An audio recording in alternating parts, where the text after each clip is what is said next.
Have you ever had one of those moments where all of a sudden a memory pops up, or a thought jumps into your brain about something you have to do in a couple of days, and all of a sudden you find your imagination taking you to that place or to that time and reliving it or living it in your brain, sort of hashing out how it's all going to work, or fighting the same fights, or imagining saying the things that you would say in response to the things that they said, and how that will all work out, and eventually you'll get your way, or maybe you wouldn't get your way, and then all of a sudden you start feeling all the different things you would feel if you win or if you lose, but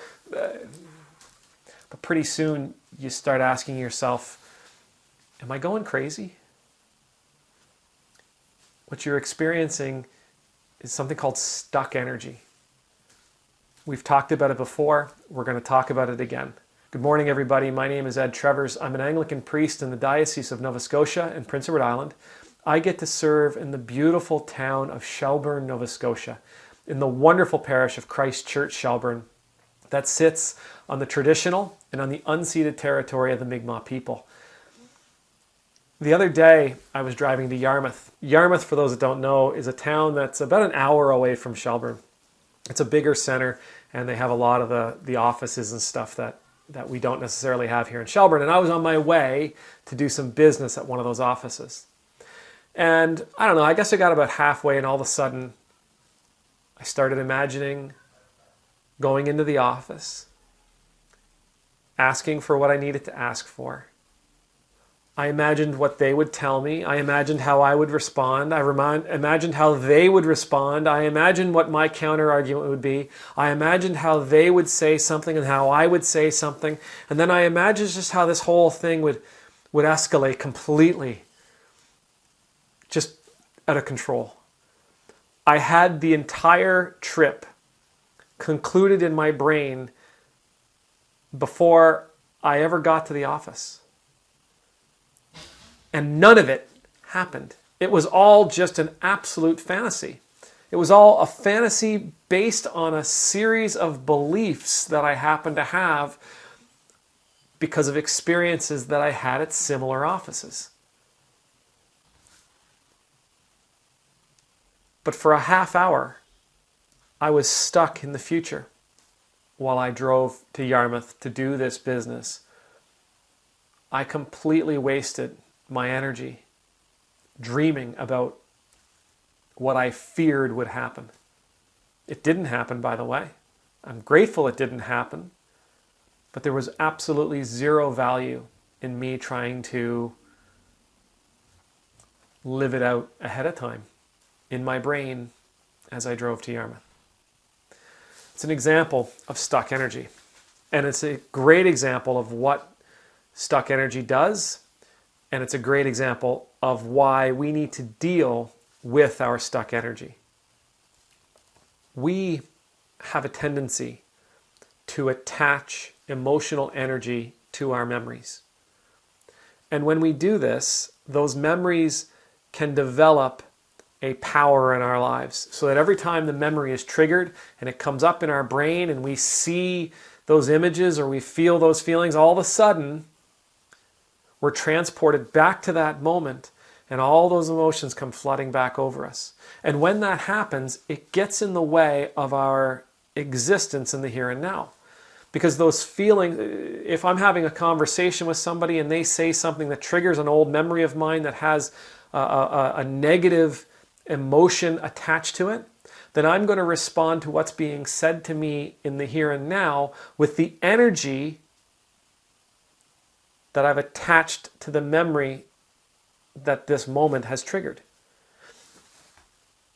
And my response is going to have very little to do with what's actually going on. It's all going to be about protecting myself from what happened to me months or years ago. Stuck energy doesn't provide us any value. It needs to be taken care of. Because if it's not taken care of, we end up losing the opportunities that appear to us in the present. Stuck energy removes us from this place and takes us to the past or to the future. And then it unleashes that person and all that that person was going through or is afraid to go through on what's happening right now. And this is an absolute recipe for disaster. Now, it happens to me all the time. It happens to me all the time. I've got fears. I've got traumas. I've got painful memories. I've got memories of things that people have done to me, and I've got memories of things that I've done to people. And I've attached a lot of negative emotions to those memories. And when those memories are triggered, at best, I'm able to see that they're triggered and move forward despite them. At worst, I'm absolutely crippled by them.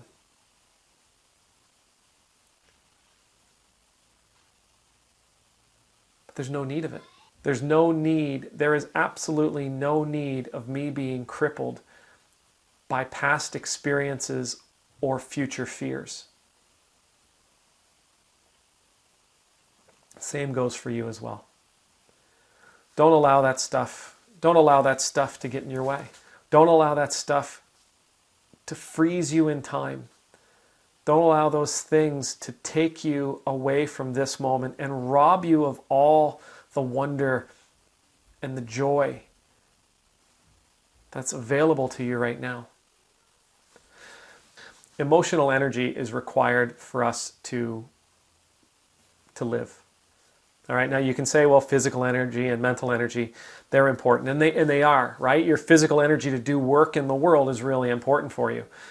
But the cool thing about emotional energy is if I run out of physical energy, my emotional energy can help me push through.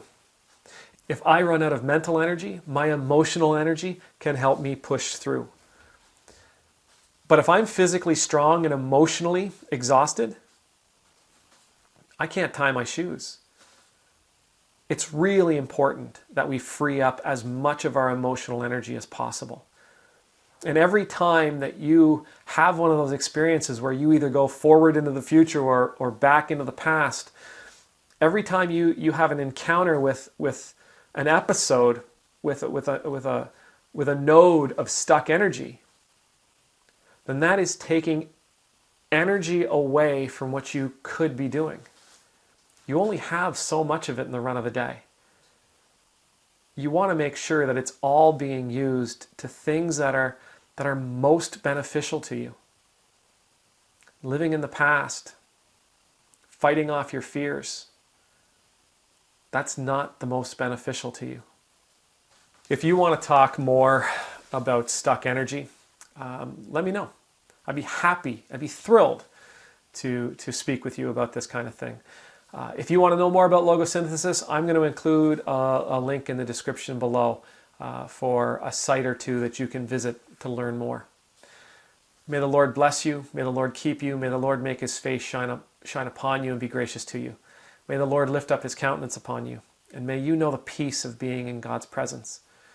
And I pray that you'll work on these things, that you'll free up this emotional energy that's stuck in your past or bound up in your fears, so that you can be the person that you most want to be.